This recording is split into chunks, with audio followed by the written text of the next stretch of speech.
আপনি দুনিয়ায় অনেক বড় বুজুর্গ হতে পারেন, দুনিয়ায় আপনাকে মানুষ অনেক বড় আলেম বলবে, বুজুর্গ বলবে, আপনার পীর সাহেব, আপনার মুরিদ থাকবে, কিন্তু আপনার ইবাদত কবুল হবে না যদি আপনার ঈমানের মধ্যে কোনো ত্রুটি থাকে। এজন্য বেশি বেশি ঈমানকে নবায়ন করা, যে কোনো কারণে ঈমান ভেঙে যাচ্ছে কিনা, আবার কোনো কথার দ্বারা শিরক হয়েছে কিনা, যে শিরকের কারণে আমার ঈমান নষ্ট হয়ে যাচ্ছে কিনা। এজন্য ঘন ঘন কালিমা শাহাদাত পড়া, আশহাদু আল্লা ইলাহা ইল্লাল্লাহু ওয়াহদাহু লা শারীকা লাহু ওয়া আশহাদু আন্না মুহাম্মাদান আবদুহু ওয়া রাসূলুহু। ঈমানকে মজবুত করা। ঈমান ছাড়া কোনো ইবাদত আল্লাহ সুবহানাহু ওয়া তাআলার দরবারে পৌঁছাবে না, কোনো ইবাদত পৌঁছাবে না যদি ঈমান না থাকে। আপনার ঈমান নেই, আপনি দান সদকা খয়রাত একেবারে নামাজ রোজা সব করলেন, এগুলোর দ্বারা আল্লাহ তাআলা দুনিয়াবি কোনো কল্যাণ আপনাকে দিতে পারে, তবে পরকালীন জীবনে আপনার আল্লাহর পক্ষ থেকে পাওয়ার মতো আর কিছুই থাকবে না। 2 নম্বর শর্ত হলো ইখলাস থাকা। ইখলাস খুলুসিয়াত থেকে, খালেস হওয়া, একনিষ্ঠ, প্রত্যেকটা ইবাদত আল্লাহর খুশি করার জন্য। কোনো ইবাদতে আল্লাহও খুশি হবে, বান্দাও খুশি হবে, এমন ইবাদত শিরক। কোনো ইবাদত যদি আল্লাহও খুশি হবে, বান্দাও খুশি হবে এজন্য করা হয়, তাহলে এই ইবাদত শিরক হবে। শুধুমাত্র আল্লাহকে খুশি করবার জন্য যে ইবাদত হতে হবে, এই ইবাদতটা আল্লাহ তাআলা কবুল করবেন। বান্দাকে খুশি করার জন্য কোনো ইবাদত করা যাবে না। এই ইখলাস হওয়া, খুলুসিয়াত থাকতে হবে ইবাদতের ভিতরে, যে আমি কেন ইবাদত করছি। হজের ব্যাপারে বলছিলাম, এই যে আমরা হজে যাচ্ছি, কেন হজে যাচ্ছি, উদ্দেশ্য কি? উদ্দেশ্যটা আগে ঠিক করা, যে আমি কেন হজে যাচ্ছি। শুধুমাত্র আল্লাহ সুবহানাহু ওয়া তাআলাকে সন্তুষ্টি করার জন্য আমি হজে যাচ্ছি। দুনিয়াবি কোনো ফায়দা, দুনিয়াবি কোনো ধরনের চিন্তা ভাবনা আমার হজের ভিতরে থাকতে পারবে না।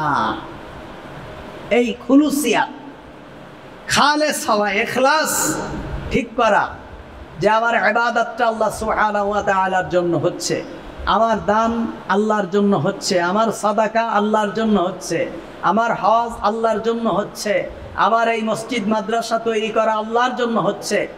আমার প্রত্যেকটি ভালো কাজ কেবলমাত্র আল্লাহ সুবহানাহু ওয়া তাআলাকে খুশি করার জন্য হচ্ছে, দুনিয়াবি কোনো কিছু অর্জন করার জন্য হচ্ছে না। এটার নাম কি? খালেস। নিয়তকে খালেস করা, খুলুস করা। আরেকটি হলো কি? সুন্নাহ তরিকায় হওয়া। কারণ ইবাদত আল্লাহর পক্ষ থেকে, ইবাদত হবে আল্লাহর জন্য। রাস্তা দেখিয়েছেন কে? মুহাম্মাদুর রাসূলুল্লাহ সাল্লাল্লাহু আলাইহি ওয়াসাল্লাম। সুতরাং শারিউন নবুওয়াত, শারিউন নবী, শরিয়ত প্রণেতা হলেন নবী মুহাম্মাদুর রাসূলুল্লাহ সাল্লাল্লাহু আলাইহি ওয়াসাল্লাম। শারি' নবী হলেন শরিয়ত প্রণেতা।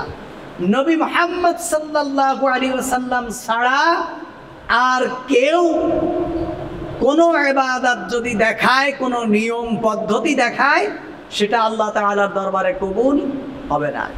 ইবাদত কবুল হওয়ার তৃতীয় শর্ত হলো, আপনি যে ইবাদতই করবেন সেটা মুহাম্মাদুর রাসূলুল্লাহ সাল্লাল্লাহু আলাইহি ওয়াসাল্লামের পদ্ধতিতে হতে হবে। যে পদ্ধতি মুহাম্মাদুর রাসূলুল্লাহ সাল্লাল্লাহু আলাইহি ওয়াসাল্লাম আমাদেরকে দেখিয়েছেন, সেই পদ্ধতিতে হতে হবে। যেই আমল আমাদেরকে নবী আলাইহিস সালাতু ওয়াস সালাম শিখিয়েছেন, সেই আমল হতে হবে। নিজেদের খেয়াল খুশি মতো আমল করে আল্লাহ সুবহানাহু ওয়া তাআলাকে সন্তুষ্টি করতে চাইলে আল্লাহ সুবহানাহু ওয়া তাআলা সন্তুষ্টি হবেন না, আর সেটা ইবাদতের মধ্যে গণ্য হবে না। 4 নম্বর শর্ত হলো শিরক মুক্ত হওয়া। আপনি যে ইবাদত করবেন আপনাকে শিরিক মুক্ত হতে হবে। ফামান কানা ইয়ারজু লিকা রাব্বিহি ফালিয়ামাল আমালান সালিহা ওয়ালা ইউশরিক বিইবাদাতি রাব্বিহি আহাদা। আপনি আপনার রবের সাথে আর কাউকে শরীক করতে পারবেন না। কোনো ব্যাপারে আপনি আল্লাহর সাথে শিরিক করতে পারবেন না। তাহলে 1 নম্বর হলো ঈমান থাকা, 2 নম্বর হলো প্রতিটি কাজের ভিতরে ইখলাস থাকা, নিয়তকে পরিশুদ্ধ করা, আর 3 নম্বর হলো প্রতিটি আমল সুন্নাহ তরিকায় হওয়া, মুহাম্মদুর রাসূলুল্লাহ সাল্লাল্লাহু আলাইহি ওয়াসাল্লামের পদ্ধতিতে হওয়া। 4 নম্বর হলো শিরিক মুক্ত হওয়া। কি হওয়া? শিরিক মুক্ত হওয়া। তা আপনি বলবেন যে আমরা কোন ইবাদতটা করি যে মুহাম্মদ সাল্লাল্লাহু আলাইহি ওয়াসাল্লামের পদ্ধতি না? আমরা যত ইবাদত করি এর অধিকাংশ ইবাদতই মুহাম্মদ সাল্লাল্লাহু আলাইহি ওয়াসাল্লামের পদ্ধতিতে না। আপনি আর আমি জানি না। এই যে আমাদের দেশে যে জিকিরগুলো হয় কার পদ্ধতিতে হয়? বলেন, জিকিরগুলো কার পদ্ধতিতে হয়? মুহাম্মদ সাল্লাল্লাহু আলাইহি ওয়াসাল্লামের পদ্ধতিতে জিকির হয়?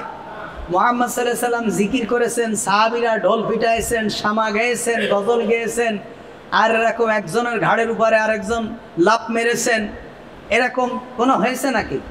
মুহাম্মদ সাল্লাল্লাহু আলাইহি ওয়াসাল্লাম মসজিদে নববীতে জিকির করাইছেন আর সাহাবীরা উঠে মুহাম্মদ সাল্লাল্লাহু আলাইহি ওয়াসাল্লামের গলা টুটি ধরে চেপে ধরেছে, এমন হয়েছে? তাই এই পদ্ধতিগুলো, এই জিকিরগুলো কার পদ্ধতিতে? মুহাম্মদুর রাসূলুল্লাহ সাল্লাল্লাহু আলাইহি ওয়াসাল্লামের পদ্ধতিতে নয়।